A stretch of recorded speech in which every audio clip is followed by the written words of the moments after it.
video is sponsored by Squarespace. Some dried flowers are awesome, and some dried flowers suck.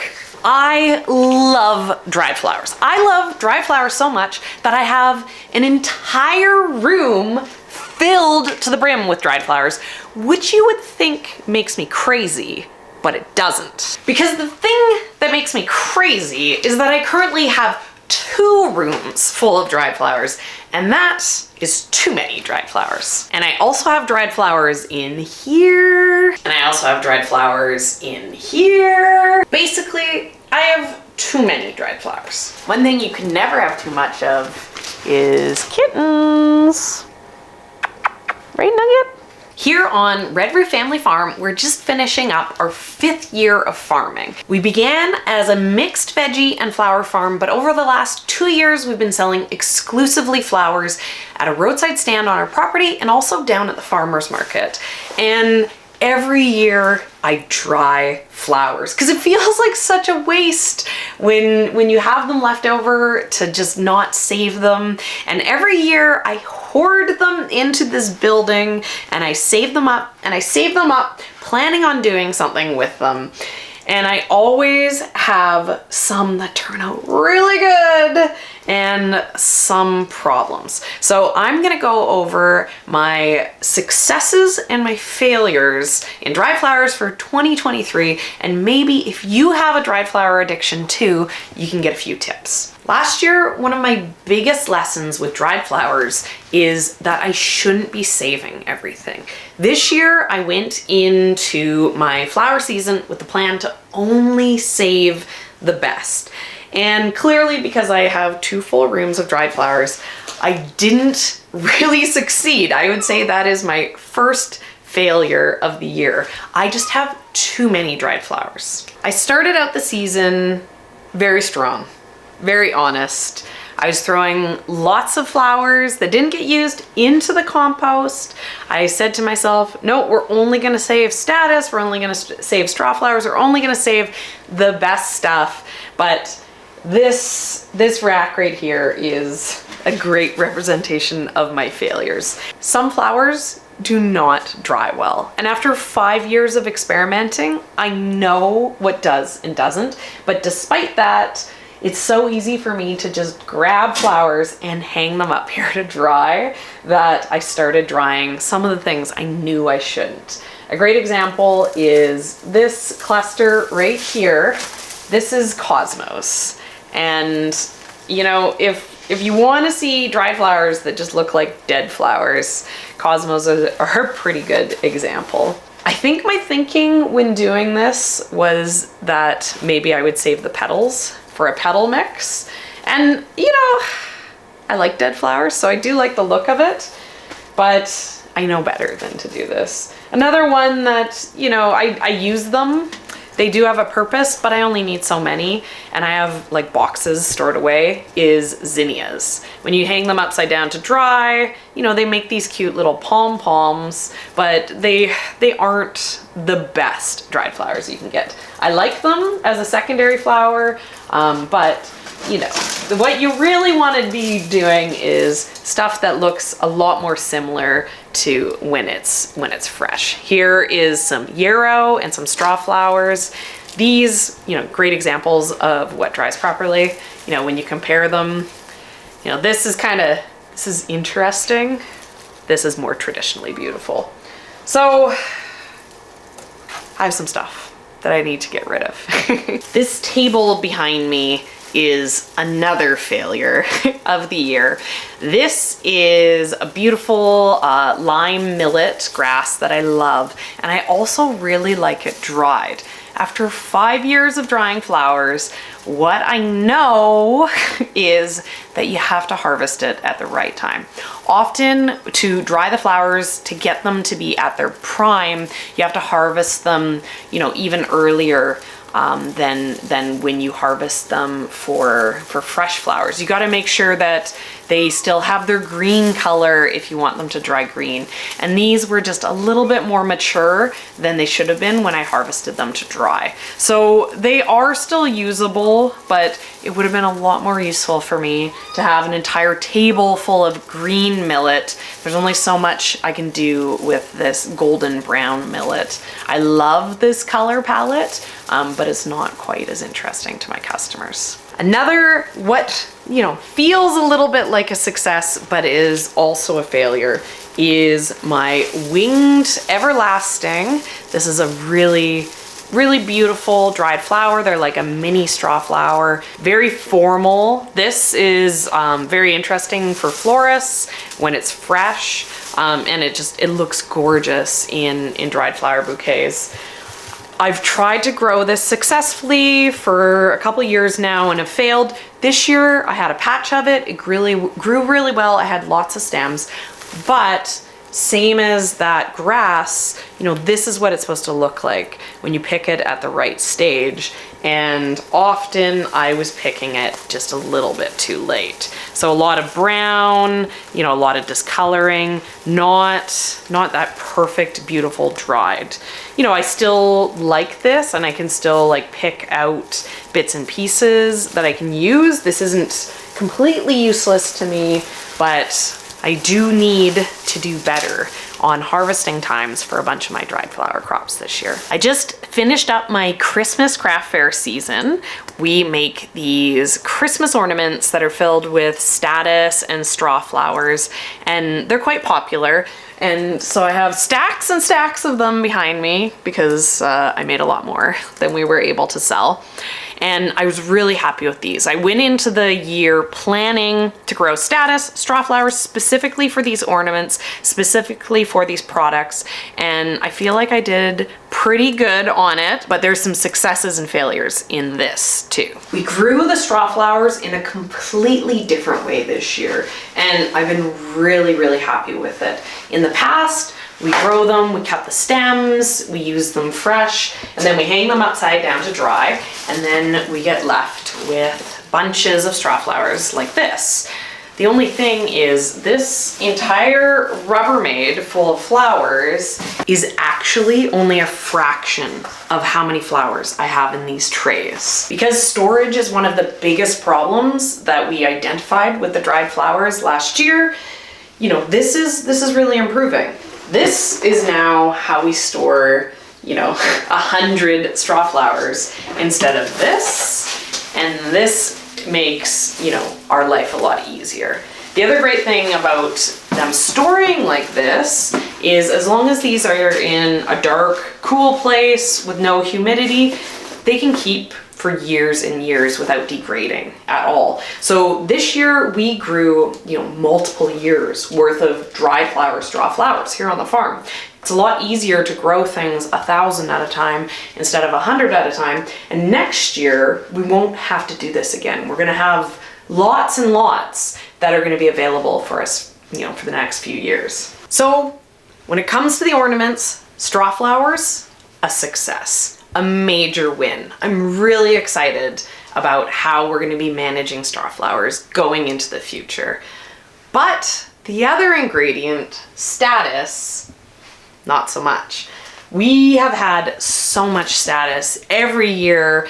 Part of the bulk that we've been dealing with managing is just statice and statice and statice. And there's a reason why. I mean, it looks incredible. Like when it dries, it looks exactly the same as fresh. The colors are so vibrant. It's an amazing dried flower.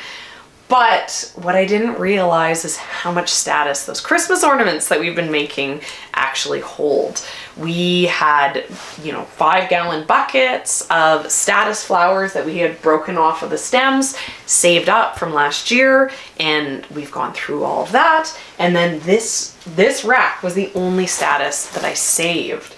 And so, I still have more Christmas ornaments that I want to make to have in storage for next season. And, I'm very quickly emptying out our statice that we have available. I don't think I saved enough statice this year. Another success and failure for this year is a new product with the dried flowers that we developed. Previously, we've been selling just bouquets, $20 bouquets. I make a few custom bouquets in the bigger size, and I love those. Those are my favorite, but there's only so many people who want a dried flower bouquet. In the fall, we started doing these dried flower pumpkins. These are actually flowers glued on to a pumpkin, which I think these are adorable. I love these. These are so much fun. And these sold really well. The only problem with them is they took a really long time to make. So when they were the most desirable, Canadian Thanksgiving comes a couple weeks before Halloween, and then Halloween, October, even end of September, these were selling really well, but then after that, not so much. I was just too busy on the farm to be able to make a lot of these, but I have a plan.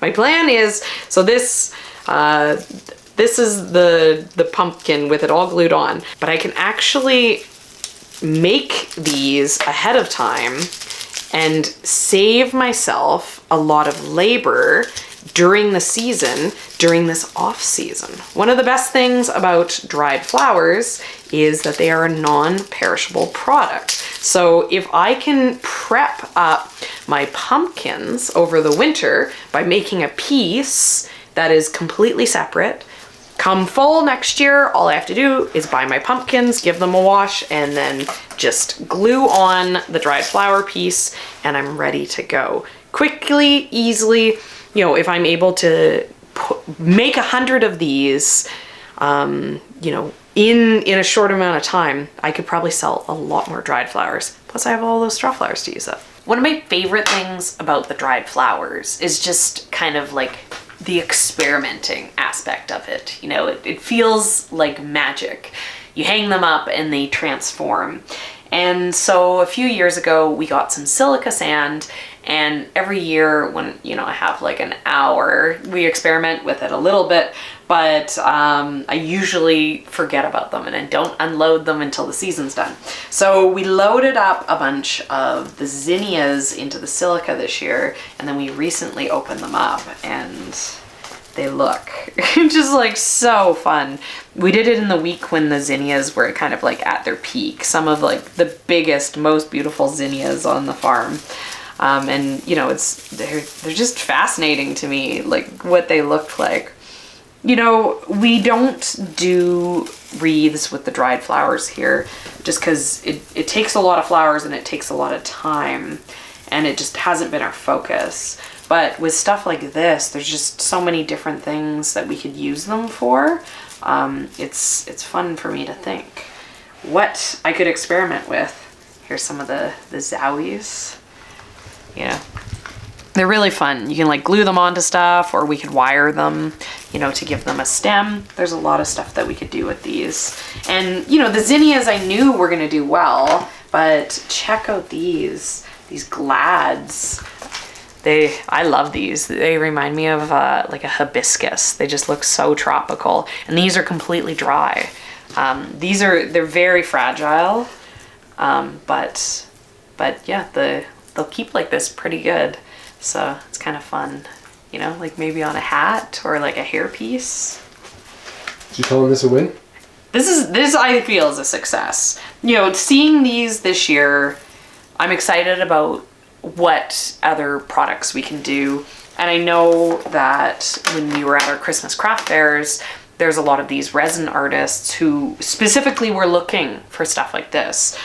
So, I could throughout the year dry these types of things up and then, actually sell them, sell a box of them and, have them be used without having to do anything overly crafty myself, stick to my pumpkins and my Christmas ornaments. And then my final success of the year is I found some new dried flowers that I'm very excited about. A couple years ago, we made a video going through everything that we dry. I'll tab it, link it up above if you guys want to check it out. We talk about how we dry things, what we dry, show everything, and it's, you know, it's quite a big video, so I didn't want to do it again, but there's new ones, new 2023, that are going to be coming back year after year that I'm really excited about.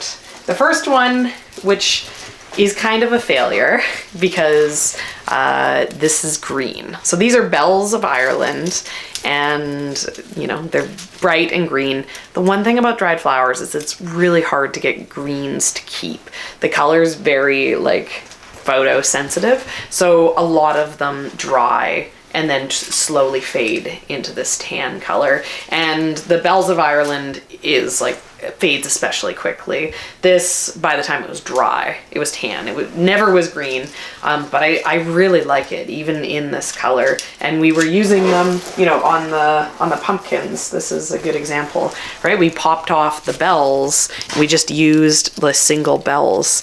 They have a really interesting look to them. And so I really enjoyed this, and I'm definitely going to be drying, you know, bunches of it every year. And then you didn't see this on the farm at all because I grew this so poorly. These I actually cut at ground level. These are Carthamus or safflower. They're supposed to get quite big. I was growing them to be a fresh cut, but I love how they dry. You know, the green is holding really nicely. The little bit of color on them, you know, these were really fun. I took these apart as like singles for doing the pumpkins, but I really like the look of this, like maybe even like just on its own. I would gladly put this just in a vase, just dry it. And then, you know, color. Everyone always wants color. So this is purple floss flower, or blue, I guess it was, and this dried with a really pretty purple color. And I like the way that it's more delicate.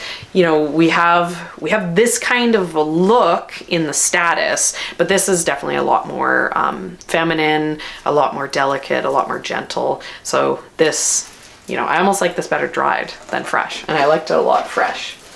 And then the one that I am like just beyond excited about, I had no idea this was going to be as good as it was. I was just hanging it up because I had so much of it. Every year I say, oh, I want more anise hyssop. I love anise hyssop. We have a small patch, and I'm like, oh, I gotta get more of it. I gotta get more of it. And this year I did. This year I planted like 1,500 plants. And this is like a semi-perennial plant. So half of it will come back every year. And so many of them went to seed that, you know, I'm gonna have this forever from now on. And we grew so much of it that you know, every week I had leftovers that I hung up to dry, and they dried really nicely. The green leaves, like the color on the leaves is really gorgeous, and the color on the purple. But the thing that's maybe the best, which you guys can't experience, is it smells like the anise hyssop smell. It's kind of like a herbal licoricey smell. So most of the dried flowers have 0 scent. Almost nothing dries with a scent, and this actually does. So, you know, it's fun. I'm tempted to kind of just like bring this into my house and be like, yay. But yeah, no, this, I would love to have tons of this every year. So I'm really excited about those. Finally, we have our dried flower Christmas ornaments. The plan this year was to only sell them locally at Christmas markets, but in the future, we want to sell them online. And if you want to sell things online, you should talk to our sponsor, Squarespace, because they can help you build a website to do that. Thanks, Squarespace. Squarespace is the ultimate platform for creating your dream website. With flexible business templates, you can start with professional design that fits your category and customize it to match your unique style. Be it a professional blog, a portfolio, or a business website, Squarespace ensures your online presence stands out on every device. But it's not just about being seen. It's a great way to sell. Whether you're selling physical, digital, or service products, Squarespace provides you with the tools you need to launch your online store effortlessly. From inventory management payment to secure payment processing, Squarespace has got you covered. And if, like me, you also sell in person, Squarespace offers point-of-sale integration. Connect a Square Reader to the Squarespace app and sync your orders, inventory, and customer data with your online store, making it easy to carry your business anywhere. Go to squarespace.com for a free trial, and when you're ready to launch, go to squarespace.com/youcaneatthegrass to save 10% off your first purchase of a website or domain.